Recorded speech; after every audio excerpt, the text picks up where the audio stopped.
Thank you.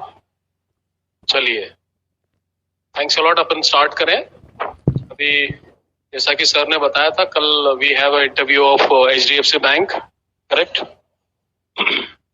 Yes sir.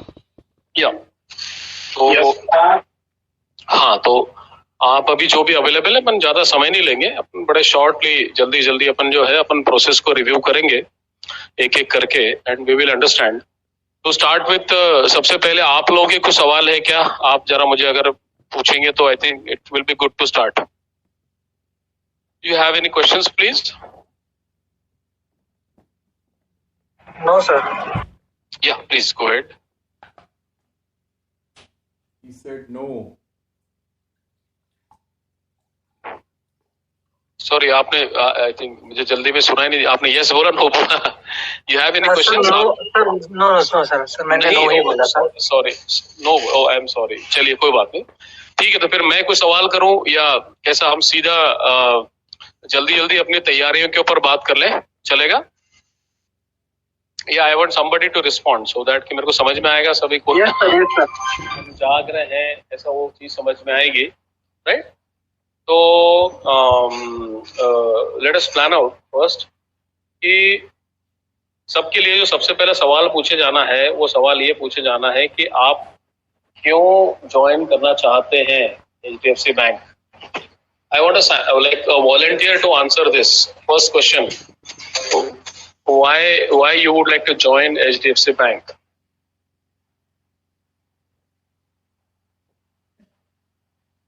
अब वहां आप इंटरव्यू में ऐसे शांत बैठे रहोगे तो आपको लगता है आपका सिलेक्शन हो जाएगा? प्लीज। या sir, interested in banking line. बिल्कुल सही बात है, लेकिन ये सवाल का जवाब आप जो जवाब दे रहे हैं वो सबका यही रहेगा। मतलब ज्यादातर बैंकिंग इंटरव्यूज में सभी ये कहते हैं कि सर आई एम इंटरेस्टेड तो है डेफिनेटली, मैं उसके बारे में मना नहीं कर रहा हूँ। मान लो अभी आप देखिए मेरे साथ, जैसे अभी हमारे साथ में यहाँ पार्टिसिपेंट जो है तकरीबन 10 से ज्यादा है, और आप में सबके इंटरव्यू में अगर 9 के जवाब इसी तरह से आएंगे तो मैं पहला जिसका जवाब सुनूंगा उसको छोड़ दूंगा, लेकिन बाकी सभी लोगों को इतनी वैल्यू नहीं दूंगा। आपको बैंकिंग इंडस्ट्री के कुछ फीचर्स इसमें बताने होंगे जो यूनिक है, जो आपको हिट करते हैं, जो कि जैसे अगर मैं 10 लोगों के बीच में किसी एक का जवाब बड़ा अट्रैक्टिव या बड़ा मीनिंगफुल या बड़ा बड़ा कॉशियस वाला हो तो मैं बड़ा उसको वेटेज दूंगा। इंटरेस्ट है, मेरे को अच्छा लगता है और I would love to work out on it, ये तो डेफिनेटली है ही। लेकिन आप लोगों को अगर 10-15 लोग जो भी आप इंटरव्यू को जाएंगे उसमें से आप अगर उठ के दिखें तो आपका एक अपना यूनिक आंसर होना चाहिए। ऐसा सिंपल है एग्जाम्पल, अभी मैं ये आपके सामने गूगल कर रहा हूँ और इसमें मतलब फीचर्स, सिर्फ सिंपली डाल रहा हूँ फीचर्स ऑफ एचडीएफसी बैंक, केवल ये लिख रहा हूँ और आपको उसमें दिखेंगे कि एचडीएफसी बैंक की क्या खासियत है, राइट? मतलब जो भी उनके अभी बता रहा है उनका 7 फीचर्स ऑफ सेविंग अकाउंट, मतलब उनके काफी कुछ नए फीचर्स है, नए प्रोडक्ट्स है। आज एचडीएफसी बैंक के रिव्यू में या मैंने इसमें अगर ये क्वेश्चन डाला कि why people prefer HDFC bank, तो उसमें भी आपको बहुत सारे आंसर्स मिलेंगे जो कि यूनिक होंगे। मेरी बात समझ में आ रही है आपको? Yes sir. Why people prefer? मैं अभी यहाँ मतलब सिंपल है, ज्यादा ऐसा कुछ इसमें इतना घबराने की बात नहीं। अपन सिंपल अगर ये क्वेश्चन डालें तो यहाँ अब देखिए ये मेरे सामने खुल गया कि एचडीएफसी बैंक को क्यों लोग प्रेफर करते हैं, क्योंकि HDFC bank is a most trustworthy bank, it is the best in class of financial and banking product for decades. अब ये जवाब कोई भी देता तो आप मान के चलो कि it will B an attractive question. जैसे मैं अगर एचडीएफसी बैंक की तरफ से आने वाला रिक्रूटर हूँ और मैं अगर आपको रिक्रूट करने के लिए सोच रहा हूँ तो देन डेफिनेटली मैं आपके इस जवाब से मैं इम्प्रेस होता कि हाँ यार, यस बिल्कुल सही बात है। और ये राइट, इनके मतलब इनके जो वेबसाइट्स है या इनके जो सर्विसेज हैं, इनके कस्टमर सर्विस सबसे बेस्ट है, ये ट्रस्टवर्दी बैंक है, ये फाइनेंशियल एडवाइसेस देती है और इनकी रैंकिंग बाकी सभी इसमें अच्छी है। तो आप ये देखिए जैसे एचडीएफसी बैंक जो है CNBC TV India business leader awards में it's an award winning bank, right. Financial award 2019 business India में इसको अवार्ड मिला है। तो अब ये आप देखिए कि इनके जो सर्विसेज हैं, इनके जो बिजनेस प्रोस्पेक्ट्स है वो काफी अच्छे हैं। They are coming up with the contactless payment features. इनकी वेबसाइट के अंदर काफी फीचर्स बहुत अच्छे हैं। So they have a facility to open an instant saving account या सैलरी अकाउंट मिनट्स में खोलने की facility, that is the insta account facility HDFC bank. ये जब मैं देखता हूँ बाकी बैंक से कंपैरिजन में, तो मुझे ऐसा लगता है कि ये बैंक ऐसी है जिसके साथ में काम करने में वर्थवाइल है, मजा आएगा। और अगर मजा आएगा तो फिर मुझे इसके बारे में सोचना चाहिए। इसीलिए सर मैं एचडीएफसी बैंक के साथ जुड़ना चाहता हूँ। ये जो आपने देखा होगा, सिंपल, आपको जितने भी जवाब देने हैं वो सारे जवाब को आपको थोड़े थोड़े लेवल पे, छोटे छोटे लेवल पे थोड़ा पॉलिश कर लेना पड़ेगा, राइट। पॉलिश करने के बाद में ही आप जो है दूसरे से एक कदम आगे बढ़कर इम्प्रेसिव जवाब दे पाएंगे, राइट। तो ये तो पहली बात होगी। अब हम मतलब कैश ट्रांजैक्शन जो होते हैं बैंक में उससे रिलेटेड, क्योंकि ये आपका क्या एटीएम ने क्या टेलरिंग ये है ना कुछ आपका, ये सर टेलर प्रोफाइल। हाँ, tailor profile. What is tailor? Tailor क्या होता है बताइए, कोई बता सकता है टेलर क्या? Sir tailor profile sir cashier, mainly sir cashier का रहता है, जो कि इन और आउट कैश का जो लेन देन होता है,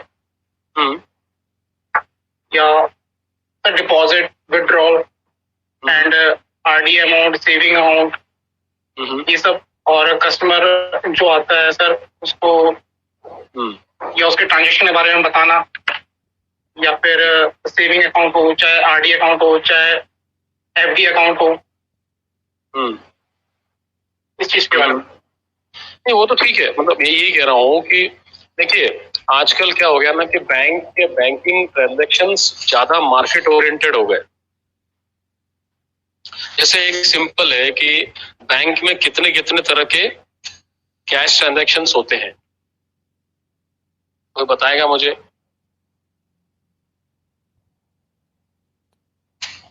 अगर आप ये अपने मीटिंग के साथ साथ सर डिपॉजिट होते हैं, विड्रॉल होते हैं सर, डिपॉजिट होते हैं, विड्रॉल होते हैं, एंड आरटीसी होते हैं, एंड जब एफडी बनाई जाती है सर सब तो होते हैं ट्रांजैक्शन। सर बस इतना ही याद है मुझे। अभी और सर एक वो होता है चेक। जिस वेबसाइट आपने जिस व्हाट्सएप ग्रुप के ऊपर मुझे अभी ये इनविटेशन भेजा था टीसीएस एंड ई क्लर्क्स का, उसको मैंने अभी एक पोस्ट किया है, देखिए ये मैंने ट्रांजैक्शंस डाले। ये ट्रांजैक्शन जनरली कैश से रिलेटेड या टेलरिंग से रिलेटेड बैंक में होते हैं, आप इसको देखिए। तो instrument transactions, cash transactions, term deposit, right. उसके बाद में cash deposit, cash closing balance account का विड्रॉल, डिनोमिनेशन एक्सचेंज होता है, बिल पेमेंट होता है, फंड ट्रांसफर होता है, दैट इज टेलीग्राफिक ट्रांसफर की इंक्वायरी आती है, ट्रांजैक्शन रिवर्सल करने की बात होती है। अब ये इतने सारे ट्रांजैक्शन होते हैं, और अगर इतने सारे ट्रांजैक्शन तैयारी करके कोई जा रहा है तब कहीं जाकर जो है उसकी वैल्यू होगी, उसकी दिक्कत से he will be evaluated, he will be given weightage, कि उस बेसिस के ऊपर जो है उसको ये समझ में आएगा। जैसे मैं रिक्रूटमेंट करने आ रहा हूँ एचडीएफसी का, तो मैं ये देखूंगा कि सामने वाले बंदे को क्या पता है। आप एमबीए खत्म होने के ऊपर आए हैं, आप ट्रांजैक्शंस के ऊपर काम कर रहे हो, तो ये आपको समझना होगा। मैं अभी पीछे मेरी बात कर रहा था कि आजकल क्या हो गया है कि भले बैंक के है, मतलब क्या फाइनेंस रिलेटेड ट्रांजैक्शन है, लेकिन they all are converted into marketing. Even अगर आप कैश ट्रांजैक्शंस भी आप कर रहे हैं तो भी उसमें आपको मार्केटिंग करनी है बैंक की। अगर आप बाकी सारे कस्टमर्स को सर्विस कर रहे हैं तो उसके हिसाब से उसको मल्टीपल लेवल पे बिजनेस देकर बैंक का बिजनेस बढ़ाना, ये सबसे बड़ा काम हो गया है। डोंट एक्सपेक्ट कि हो सकता है वो आपको अभी एक दिन के लिए टेलरिंग पे रखे, दूसरे दिन बोले नहीं यार आपको तो ये बात करनी पड़ेगी, ऐसा करना पड़ेगा। तो आप मानसिक तौर पे तैयार रहे। Like I don't want somebody should go and inquire or object to the bank, अरे यार सर आपने तो बोला था कि टेलरिंग मतलब मुझे तो टेबल पे बैठकर सिर्फ कैश गिनना होगा। नहीं, ऐसा नहीं होता, राइट। ये आपको एक पॉइंट समझना है। दूसरा, मैंने आपको ये अभी ट्रांजैक्शंस भेजे हैं, आप देख रहे होंगे, देखा आपने? Have you seen somebody? Hello, मेरी आवाज आती है सबको? Hello sir. हाँ, अभी आपने व्हाट्सएप ग्रुप के ऊपर देखा, मैंने आपको अभी भेजा जानकारी। हाँ, अब ये जानकारी जो है नई है, काफी नई है, मैं जानता हूँ, लेकिन ये वो है जो ऑर्डिनरी स्टूडेंट जवाब नहीं दे पाएगा। ये वो ट्रांजैक्शंस है, ठीक है ना?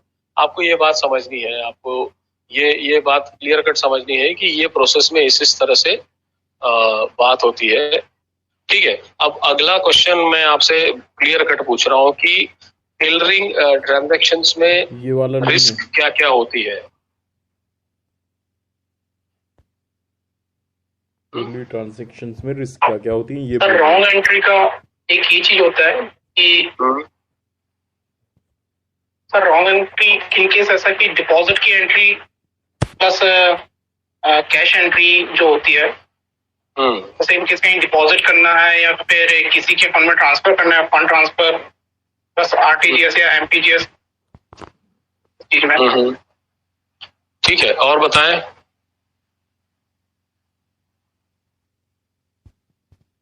अगर ये रिस्क आप आइडेंटिफाई कर रहे हो तो उसको मतलब अवॉइड करने के लिए क्या करोगे?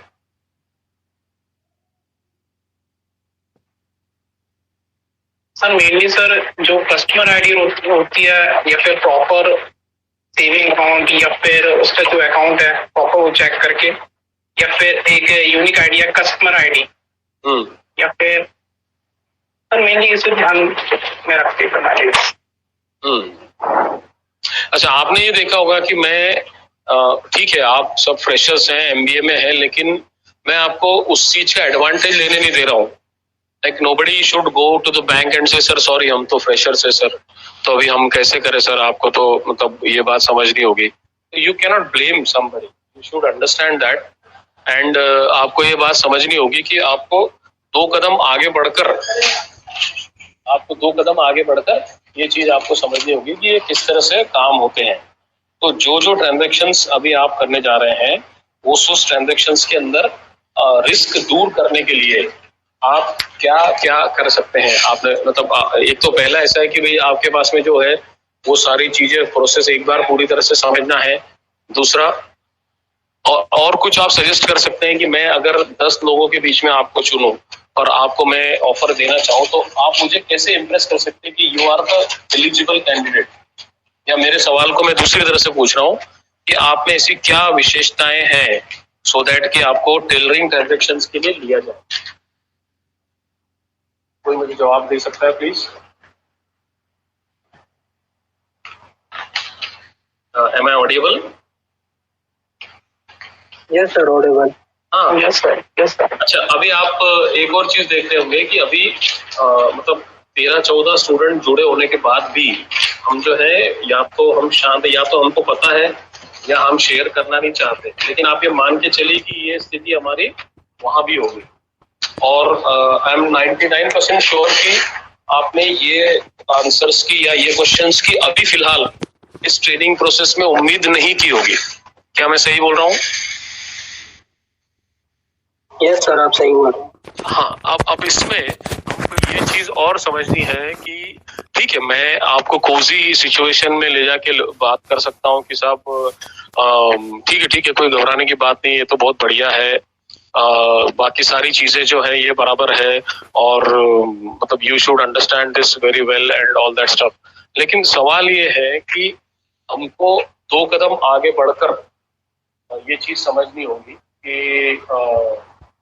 ये सारी बातें ट्रांजैक्शंस में इन्वॉल्व है, राइट?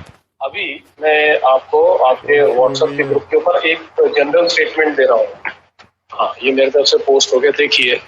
आप में से कोई एक प्लीज इसको पढ़ सकता है? What is the new rule for cash deposit in the bank, जो कि 4 दिन पहले आया है। ये इंटरनेट के ऊपर अवेलेबल है, जो मैंने अभी आपके लिए डाउनलोड किया है, right? Would you please share it with me? कोई मुझे पढ़ के बताएगा क्या ट्रांजैक्शंस होते हैं?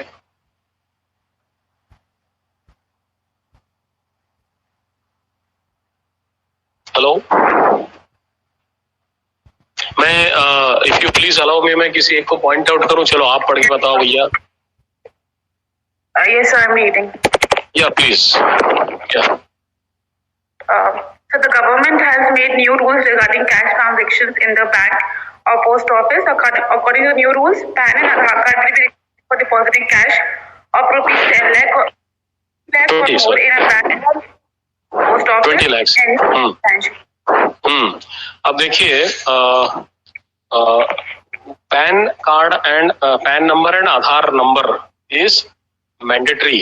क्यों मैंडेटरी है, बता सकते हैं आप? सो क्योंकि वो यूनिक होता है एवरी पर्सन के लिए। क्यों बैंक क्यों कंपलसरी कर रही है हर एक का पैन नंबर आधार नंबर? एक just to check out your intention to learn more about this. Sir उसकी इनकम जानने के लिए सर। पैन कार्ड है वो हमारे मोस्ट डॉक्यूमेंट्स जो कि रिक्वायर्ड एसेंशियल होते हैं उससे हम ऐड करके रखते हैं। बैंक अकाउंट्स हो गया या जो भी हम लोन्स वगैरह लेते हैं मोस्टली हम आधार कार्ड पैन कार्ड को यूज करते हैं। तो हमारी जो भी डे टू डे ट्रांजेक्शन है उसको मोर लॉयल और मोर एक्यूरेट करने के लिए, उसको वैलिडेट करने के लिए हम आधार कार्ड और पैन कार्ड को वैलिडेट करते हैं बैंक्स में। देखिए इसमें सबसे बड़ी बात यह है कि गवर्नमेंट जो है अभी कैश ट्रांजैक्शंस को धीरे धीरे कम करना चाहती है। आप ये बात को मानो, now they want to go और transform the whole economy towards digital money. आपने ये भी माना होगा, ये फोन पे, गूगल पे, यूपीआई के ऊपर आ गया, राइट? और bank is encouraging, RBI is encouraging. तो ज्यादा से ज्यादा हार्ड कैश, क्योंकि हार्ड कैश ट्रांजैक्शन जहां भी चलते हैं ना वहाँ फ्रॉड ज्यादा होते हैं। और अगर इकोनॉमी में अगर प्योर कैश ट्रांजैक्शंस को रोक दिया तो बहुत सारी अनऑथराइज्ड ट्रांजैक्शंस रोक सकते हैं। क्या आप एग्री करते हैं सभी? Do you agree that? Yes sir.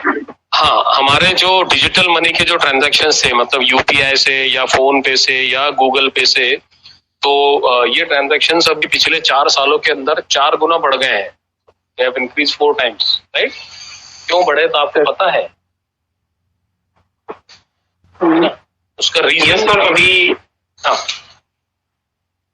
बोलिए क्या? तो सर एक रीजन सर ये भी है कि लास्ट टाइम जब नोटबंदी हुई थी उस टाइम से ये डिजिटल ज्यादा स्टार्ट हो गया और लॉकडाउन के टाइम पे भी सबसे ज्यादा डिजिटली स्टार्ट हुआ है कॉन्टेक्टलेस। हाँ बराबर। तो इस वजह से और इम्प्रूव हुआ है ये कैश डिजिटल। दूसरा सबसे बड़ा आरबीआई की और गवर्नमेंट की अब ये पॉलिसी बनते जा रही है कि ज्यादा से ज्यादा कैश ट्रांजैक्शंस कम किए जाए।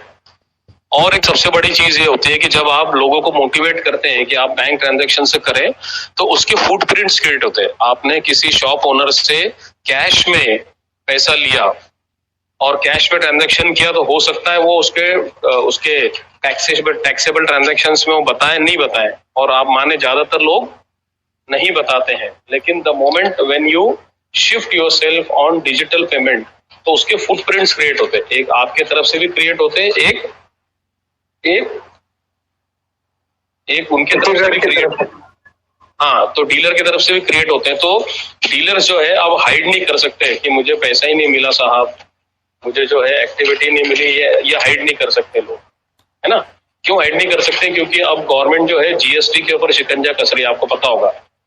जैसे एग्जाम्पल मैं आपको बता दूं कि जबलपुर में एक सेंट्रल प्लेस पे कोई एक पानी पूरी वाला होगा जो ऑलमोस्ट 5,000 रुपीज पर डे का प्रॉफिट कमाता होगा, राइट? होटल होंगे ऐसे 5,000 रुपीज पर डे, मतलब कि एक महीने के 1.5 लाख रुपए और एक साल के तकरीबन 18 लाख रुपए। लेकिन आपको क्या लगता है वो कितना ये टैक्स कितना भरता होगा? कुछ नहीं। कोई पान वाला होगा जो मशहूर पान वाला, आपने देखा होगा ना इंदौर में, जैसे इंदौर में राजबाड़ा में अगर कोई छोटे से अगर पानी पूरी की दुकान लेके बैठा है तो उसका ट्रांजैक्शन 50 लाख रुपए साल का होता है, सेल्स आई एम सेइंग। तो क्या उसके ऊपर जीएसटी भरता है? नहीं। लेकिन अब अगर वो डिजिटल मनी में ट्रांसफर हुआ तो उसके रिपोर्ट्स जनरेट हो सकते हैं, गवर्नमेंट चेक कर सकती है। दूसरा, आधार नंबर और पैन कार्ड के नंबर से क्या होता है कि अगर आपने ट्रांजैक्शंस कन्वर्ट किए तो जितने भी फाइनेंशियल रेवेन्यू मतलब इंटेलिजेंस एजेंसी है, वो आरबीआई हो, there is one more department called deputy director of revenue intelligence, तो पता लगाते हैं कि ये आदमी 20 लाख रुपए के कैश का कर क्या रहा है, जबकि वो तो किसान है। आपने देखा होगा ना, कई बार आपने कई लोगों को देखा होगा कि लोग कैश के हेवी टर्नओवर्स अगर कर रहे हैं, और नोटबंदी तो डेफिनेटली उसका ही हिस्सा था, लेकिन that is also part of the things where government want to make all the transactions. अभी फिर भी पूरे कर नहीं पाए हैं, लेकिन फिर भी जितना कोशिश है उतना वो करते जा रहे धीरे धीरे, जिससे कि पब्लिक एक्सपेंडिचर के लिए पैसा जमा हो। आप अपने घर से कॉलेज के लिए आते हैं, डिपार्टमेंट में आने के लिए, तो आपको रोड मिलता है, ट्यूबलाइट अपना आपके मतलब इलेक्ट्रिसिटी कनेक्शन मिलते हैं, रोड पर लाइट्स मिलते हैं, ड्रेनेज मिलता है, फ्लाईओवर मिलते हैं। ये पैसा आएगा कहाँ से? तो ये पैसा टैक्सेशन से आएगा। तो लोगों को टैक्सेशन भरने के लिए बताना कैसे पड़ेगा? तो दैट इज व्हाट, अगर वो इनकी इनकम दिखाए, तो अगर ट्रांजैक्शंस में आपके इनकम दिख रहे हैं तो automatically somebody can very easily identify कि बॉस ठीक है, आप बोल रहे हो आपकी इनकम तो 10,000 रुपए महीना ही है, लेकिन फिर आप ये 20 लाख रुपए ट्रांजैक्शन का क्या करते हैं बताइए? तो अब गवर्नमेंट के जितने भी सॉफ्टवेयर है वो बहुत सारे मतलब आर्टिफिशियली इंटेलिजेंट एम्पावर्ड हो गए। तो the moment they made it compulsory कि आप आपका पैन नंबर और आधार नंबर अपडेट करें, तो ऑटोमेटिकली आपके टैक्स कंप्यूटेशन के वक्त, आप जब आप टैक्स भरते हो तो उसके कंप्यूटेशन करते वक्त अब सबकी वेबसाइट भी इलेक्ट्रॉनिक हो गई, इनकम टैक्स डिपार्टमेंट की। तो आपके बोलने के पहले वो आपके ट्रांजैक्शंस को कैलकुलेट करके आपको बता देगा कि देखिए आपका तो इतना ट्रांजैक्शन है। जहां जहां आपका पैन नंबर और आपका आधार नंबर दिया हुआ है और आपका पैन कार्ड और आधार कार्ड लिंक है, आपने देखा होगा ये भी एक गवर्नमेंट की तरफ से इनिशिएशन था कि आपका पैन और आधार कार्ड लिंक है। आपने देखा है ये? Yes sir. हाँ, तो क्यों है? क्योंकि हमको बैंक के इनसाइड ट्रांजैक्शंस हमको समझने होंगे, क्योंकि अगर ये ट्रांजैक्शंस हमको नहीं आते तो फिर जो आप यू कैन अंडरस्टैंड दैट कि मतलब things will not work out as expected. ठीक है, अच्छा, आप मतलब आप कोई अभी यहाँ मेरे सामने कुछ एक सैंपल क्वेश्चन मैंने ओपन किया था कि अगर आप ये गूगल बेस्ड ही ले रहा हूँ मैं, ज्यादा कुछ नहीं, आप भी देखते होंगे कि आपके साथ में अगर कोई आपका को वर्कर है वो बीमार पड़ गया है और आप कैश ट्रांजैक्शन पे बैठे, तो आप सबसे पहले क्या करेंगे? ये सवाल उसने पूछा है इंटरव्यूअर ने। कोई मुझे जवाब देगा? मैं पॉइंट आउट करूं किसी को? सर अगेन क्वेश्चंस बताइए। या क्वेश्चन इज कि if your colleague falls sick and you're handling cash transactions, what you will do? आपके साथ वाला बीमार पड़ गया, आपके सामने आपने काउंटर तुरंत छोड़ के आप भागे जिसमें 5 लाख रुपए रखे हुए, क्या करोगे आप? सर काउंटर लॉक करेंगे। ठीक है, उसके बाद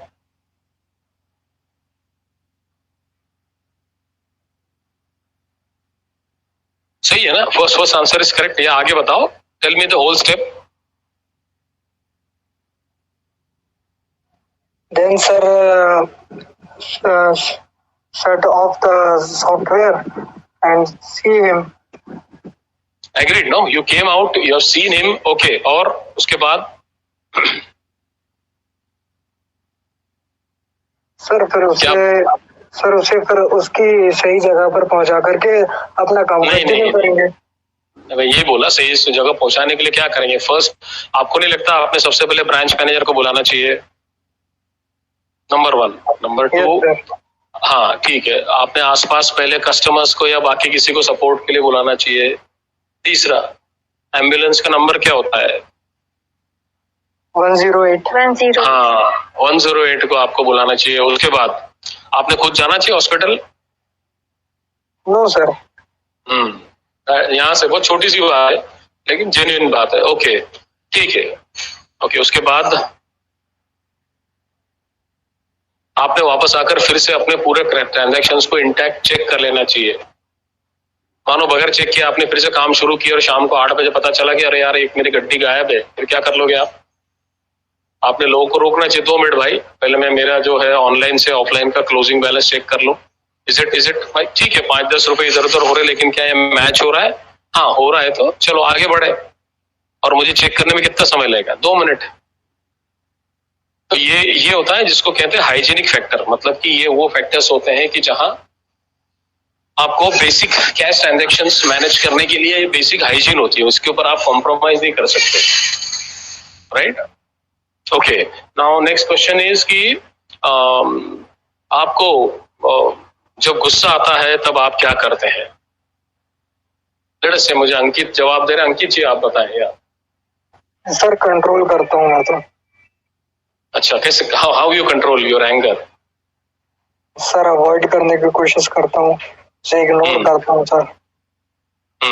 आप कैश ट्रांजैक्शंस पर बैठे, काउंटर पर बैठे, वहां पे कस्टमर गुस्सा होते हुए आ गया, आप क्या करेंगे सबसे पहले?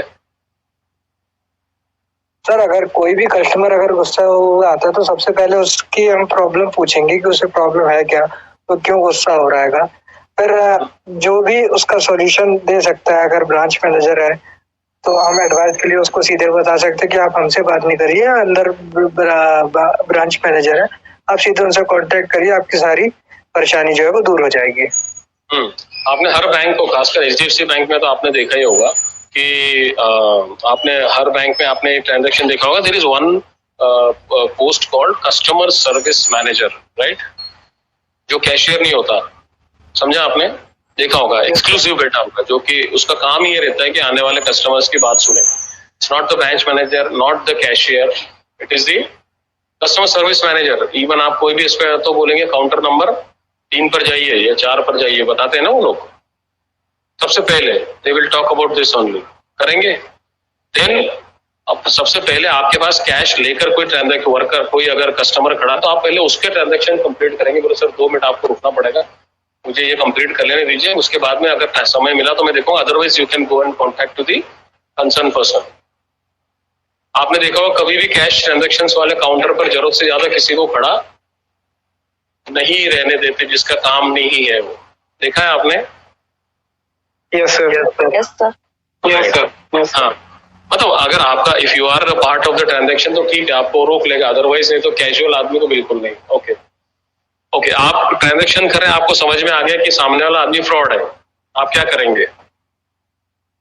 लेट मी आस्क, मैं और किसी से सवाल पूछूं, मतलब मैं किसी को स्पेसिफिक मैं आपके नाम देख सर फिर से पूछना क्वेश्चन सर। हाँ, अगर अगर थैंक यू अगर आप हैंडल कर रहे हैं कैश और आपको समझ में आ गया कि आपके सामने जो कोई वर्कर है, कोई पर्सन है जिसका जो फ्रॉड है, जो कैश ट्रांजैक्शन लेने आया है, इज अ फ्रॉड, आप क्या करेंगे? सर डिस्टेंस मेंटेन करूंगा। अंकित मैं रिक्वेस्ट करूंगा, I think you should enable someone to say, otherwise नहीं, आप आई अप्रिशिएट योर एक्साइटमेंट, लेकिन बाकी जवाब नहीं दे पा रहे, तो with your permission can I ask somebody तो आंसर से? विवेक कोशिश करोगे? Yes sir. Sir first of all sir, यदि सर ऐसा मुझे लगता है कि यार ये, या मतलब ऐसा लगता है कि मुझे ये फ्रॉड टाइप का है, तो पहला first of all sir security guard को मैं बुलाऊंगा, कि अगर मुझे ऐसा लगता है तो सिक्योरिटी गार्ड को मैं बुलाऊंगा, क्या है, या फिर क्वेश्चन उससे करूंगी अगर क्या इशू है उससे, कैश का लेन देन है या फिर ऐसा कुछ डिपॉजिट का है या विड्रॉल का है, या फिर उसका ट्रस्ट आईडी या उसका आई कार्ड वगैरह वो चेक करवाऊंगा मैं। नहीं, अगर उसका कुछ सोल्यूशन आता है, सुनिए सॉरी मैं आपको शॉर्ट में रोक रहा हूँ। सबसे पहला स्टेप आता है कि आपको सबसे पहले आपके हायर अथॉरिटी, क्योंकि हर कैशियर के पीछे उसका एक पासिंग ऑफिसर बैठा होता है, आपको सबसे पहले आपको उनको रिपोर्ट करना चाहिए कि सर ये आदमी देखिए, उनको बोलना चाहिए सर आपको 2 मिनट रुकना पड़ेगा, प्लीज वेट कीजिए, है ना, मुझे कैश की व्यवस्था करनी, प्लीज वेट, रुकेगा वो, राइट? आपको अपने प्रोसेस लॉक करके सबसे पहले वो अथॉरिटीज को बताना है कि अथॉरिटीज प्लीज चेक इट।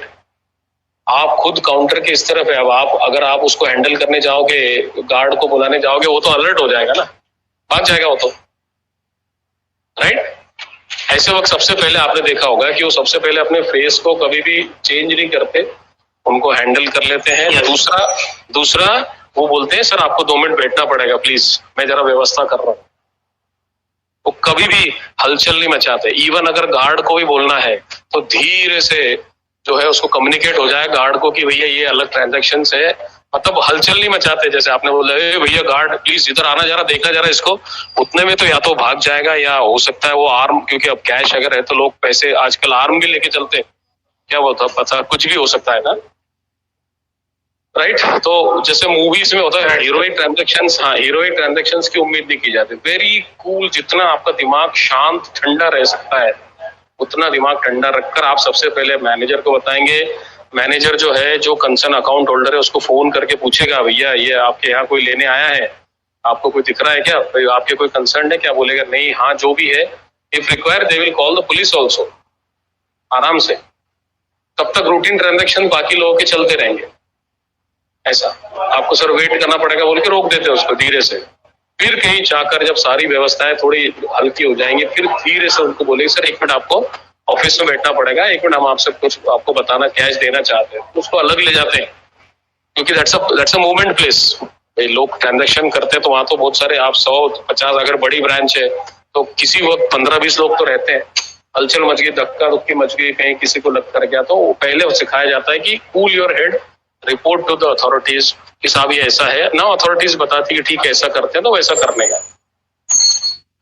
ये that is what is the issue of handling the total processes. हम हैंडल करते हैं इश्यूज को, तो वो इशू हैंडलिंग का ये एक प्रोसेस है जिसको आप एसओपी बोल सकते हैं, स्टैंडर्ड प्रोटोकॉल। ये मैंने बताया इसलिए नहीं, आपको क्या लगता है ऐसा किया जाना चाहिए या पहले गार्ड को बुलाना चाहिए? जैसे गार्ड को बुलाया, वो अलर्ट हो गया, अलर्ट होके उससे सीधा बोल दिया भैया कौन है तुमको क्या लेना देना, कौन है गार्ड, अभी मैं तेरे को देखता हूँ, आपके ऊपर खिलाफ हो जाए, जबकि आपको कोई लेना देना नहीं है।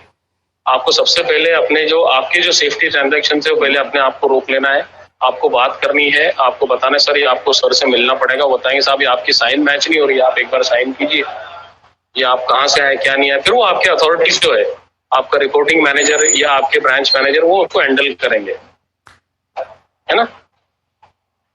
क्या ये बात क्लियर है? क्लियर है। ओके नाउ ओके, अब आई सपोज मैं मोमेंटम में ला रहा हूं, तो अब आपके दिमाग में कुछ सवाल आ रहे होंगे। Any question somebody would like to ask please? कुछ सवाल पूछना चाहेगा कोई? Sir in case cash shortage होता है तो सर उस कंडीशन में कैश किस तरीके से हैंडल वगैरह, जैसे sir in case cash short होता है, कैश शॉर्ट होता है क्लोजिंग के टाइम पे, या फिर कोई एंट्री वगैरह रॉन्ग होती है, तो उस कंडीशन को किस तरीके से हैंडल? देखिए सबसे पहली बात, कैश शॉर्टेज होता है तो जब तक कैश शॉर्ट हो रहा है तब तक आपको वेट नहीं करना चाहिए। आपको जब लग रहा है कि नहीं यार मेरा जो है लेवल है कम होते जा रहा है, मेरे पास ट्रांजैक्शन हो रही है, मेरे पास में ट्रांजैक्शन होते होते अभी मेरे पास 2 लाख बची, 5 लाख बची, 6 लाख बची, जो भी व्यवस्था हुई है, तो उस व्यवस्थाओं के हिसाब से मुझे जो भी ट्रांजैक्शन दिखते हैं तो उस ट्रांजैक्शन के हिसाब से मुझे समझना है, पहले अर्ली वार्निंग सिग्नल दे देना है, सर देखिए मेरा जो है ये व्यवस्था हो रही है, 1 घंटे आधा घंटे का समय है, तब तक अगर मुझे कैश आ जाती तो ठीक है, अदरवाइज नहीं तो कैश शॉर्ट पड़ेगी। लास्ट मोमेंट पे आखिरी का रुपया खत्म होते तक मैंने ब्रांच मैनेजर को बताया नहीं, और बाद में फिर मैं खड़ा हो गया उनके पास में कि साहब अरे साहब ये तो मेरे को तो पहले तो भाई ट्रांजैक्शन, आप बोलेंगे सर आपको बताना चाहिए था पहले।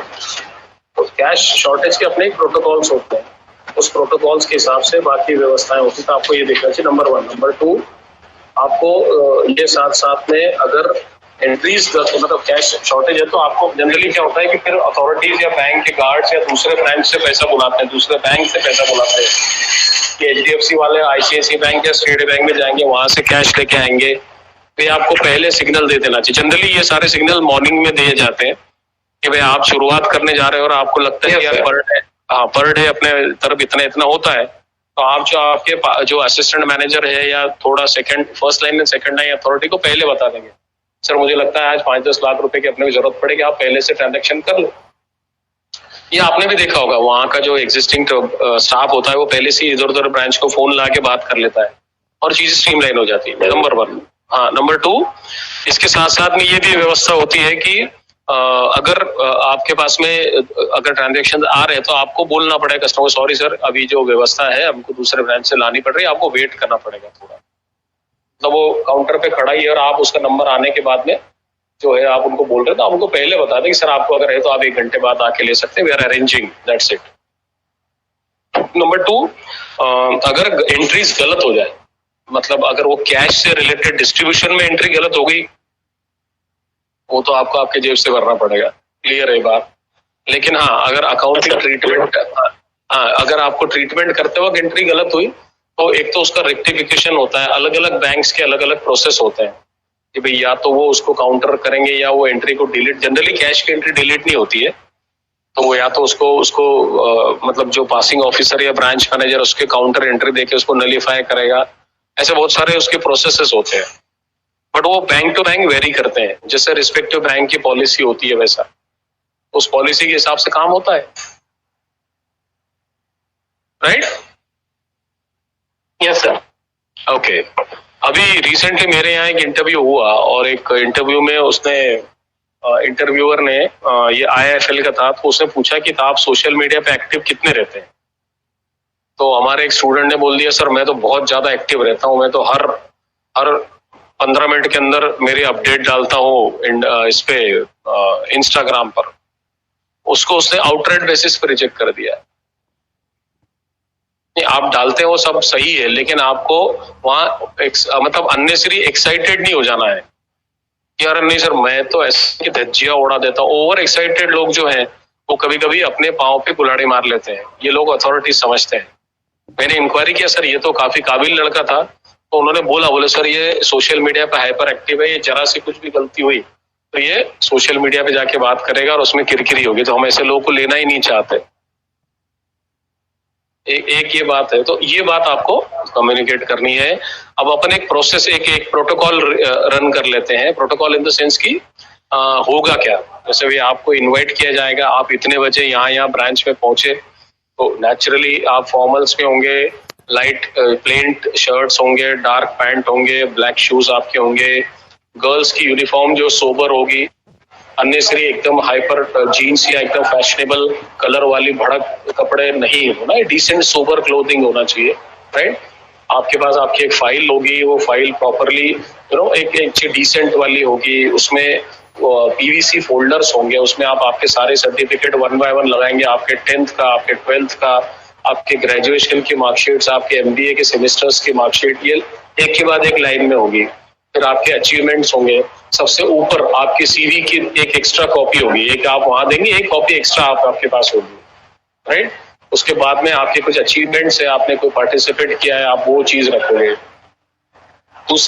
तीसरा आपको ये चीज और समझनी है कि then they will say okay, first of all वो एक अपफ्रंट में आपको जैसे बुलाएंगे, आपके पर्सनालिटी का एनालिसिस करेंगे और इंटरव्यूअर एक जजमेंट लेने की कोशिश करेगा कि इससे काम बन पाएगा कि नहीं, यार इससे नहीं बन पाएगा, इससे बन पाएगा, वो सवाल करेगा अपने आप को, तो आपको उसके लिए तैयार रहना। First they would like to ask what you know about us, मतलब HDFC बैंक के बारे में आप क्या जानते हैं, आप बताइए। ये उनको पता हो तो आपको बताना पड़ेगा।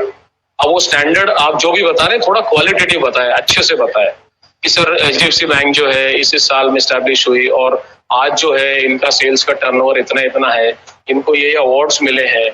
अभी रिसेंटली मीडिया में HDFC बैंक था, आपको पता है कि जो HDFC हाउसिंग लोन का इनका ब्रांच है, हाउसिंग लोन का इनका बिजनेस है, वो HDFC बैंक के साथ में मर्ज हो गया।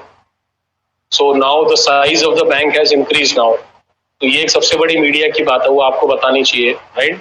कहाँ कैसा प्रेजेंस है, किस चीज के लिए बैंक जानी जाती है, इसको कौन से अवार्ड्स मिले हैं, इसके फाउंडर चेयरपर्सन कौन थे, आज कौन है, इसकी तैयारियां आपको होनी चाहिए।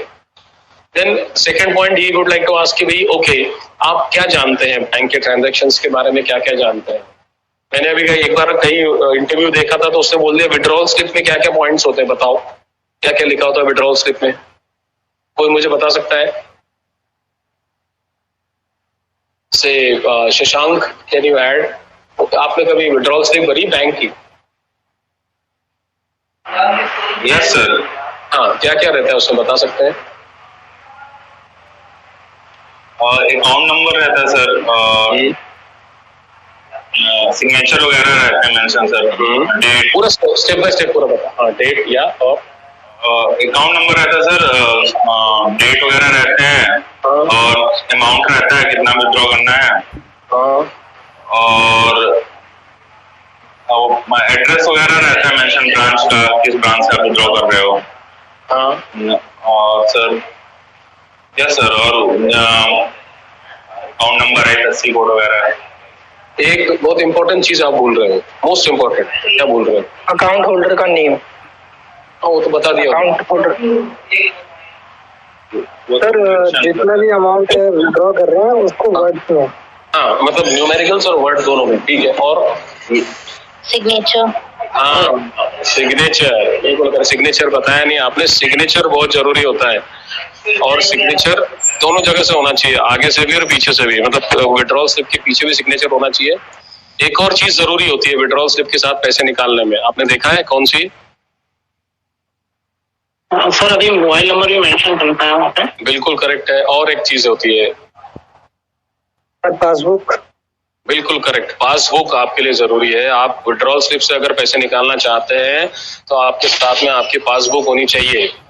दूसरा, आपकी ट्रांजैक्शंस अगर ज्यादा बढ़ी है तो वो क्या बोलेंगे, सर आप चेक दीजिए, वो विड्रॉल से नहीं, हाँ विड्रॉल से नहीं करवाएंगे, चेक बोलेंगे।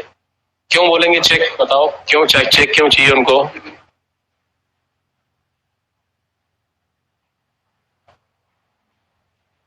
सर अगर वो ज्यादा अमाउंट हो इसलिए। नहीं, ज्यादा अमाउंट तो है नेचुरली, उसमें अमाउंट तो लिखा जाएगा, लेकिन चेक के अगर बोले तो चेक में आपके आजकल नए तरह के जो चेक आते हैं उसमें आपका, हाँ सिग्नेचर तो मैच हो गई, लेकिन चेक क्या होता है आजकल, चेक के ऊपर आपका अकाउंट प्री प्रिंटेड होता है, आप हाथ से नहीं डाल सकते, तो वो और ज्यादा ऑथेंटिकेट डॉक्यूमेंट हो गया।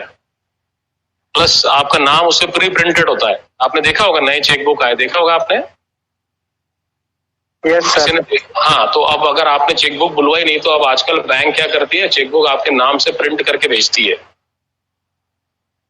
अकाउंट नंबर आपका चेक के ऊपर पहले से प्रिंट होता है। Yes sir. हाँ, तो उससे क्या होता है आपके 50% ऑफ डिटेल्स ऑटोमेटिकली उस पर आ ही जाते हैं। प्लस उस पर आजकल एक नए लोगोज आ गए ना, नए साइन आ गए उनके। I think it is more advance security features check जो है। विड्रॉल स्लिप में भले आदमी कोई मैनिपुलेट कर सकता है, लेकिन चेक में बहुत कम कर सकता है मैनिपुलेट। QR कोड, हाँ QR कोड भी है, प्लस उनके आजकल वो चमकीले साइंस भी आते हैं, उसमें उसका नाम भूल गया हूँ, but then that is what they have enhanced security features.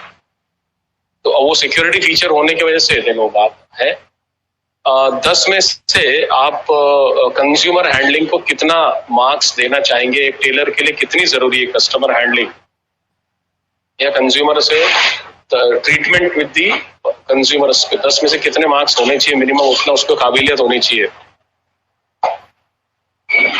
Ankit 10 out of 10 आपको लगता है सभी में 10 आउट ऑफ 10 होते हैं ऐसे? No sir, but one should possess keywords.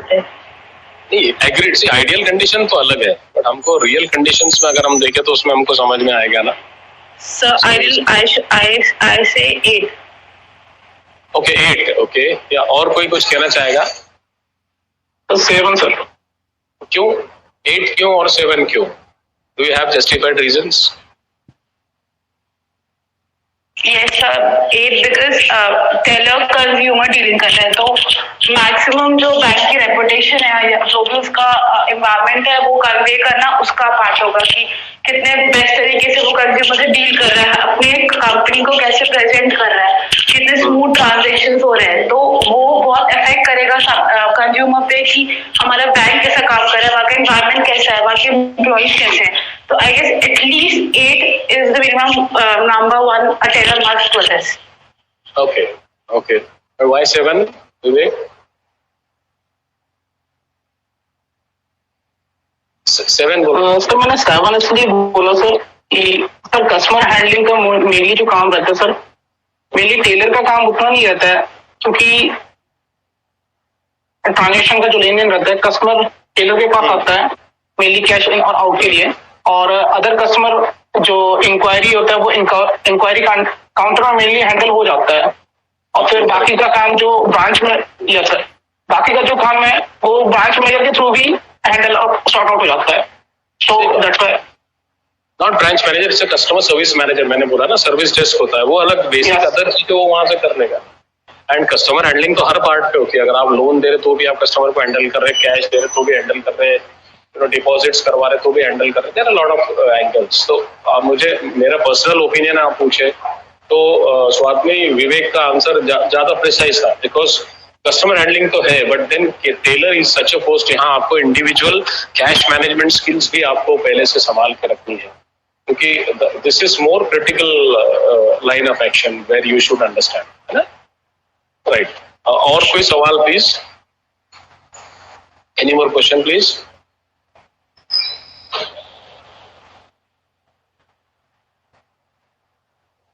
Anyways, मैं व्हाट्सएप ग्रुप पे अवेलेबल हूँ.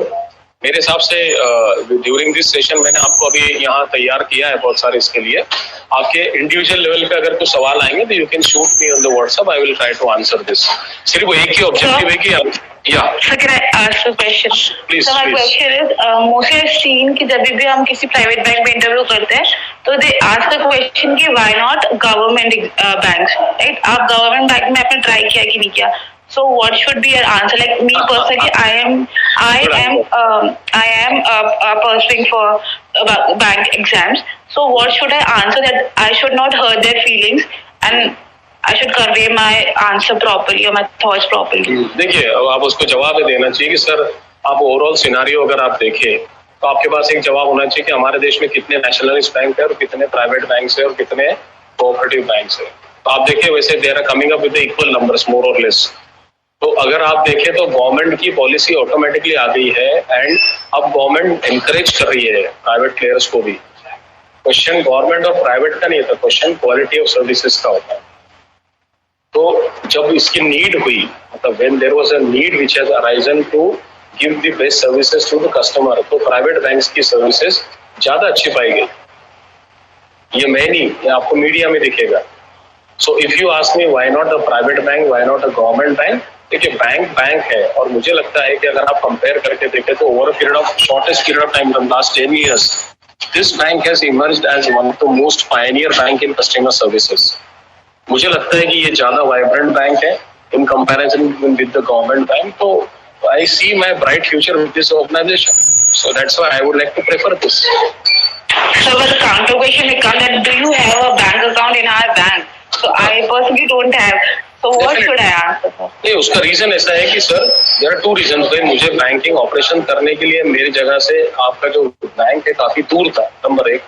नंबर 2 कि अभी फिलहाल जो क्योंकि अभी तक जो ट्रांजैक्शन है वो पेरेंट्स के थ्रू होते हैं और पेरेंट्स के अपने पुराने अकाउंट्स थे तो इसलिए था. और आप मान के चलिए कि if I join this bank मेरा अकाउंट इसमें होगा, दैट ये आपने इनडायरेक्ट हिट दिया हुआ. दे सकते हैं, मुझे कोई प्रॉब्लम नहीं. ठीक है, क्लियर? या और या हाँ Ankit, you want to ask? No sir, I don't want to add. Sir मैं ये बोल रहा था कि मैं ग्रुप में नहीं हूँ जो आप ग्रुप बता रहे थे.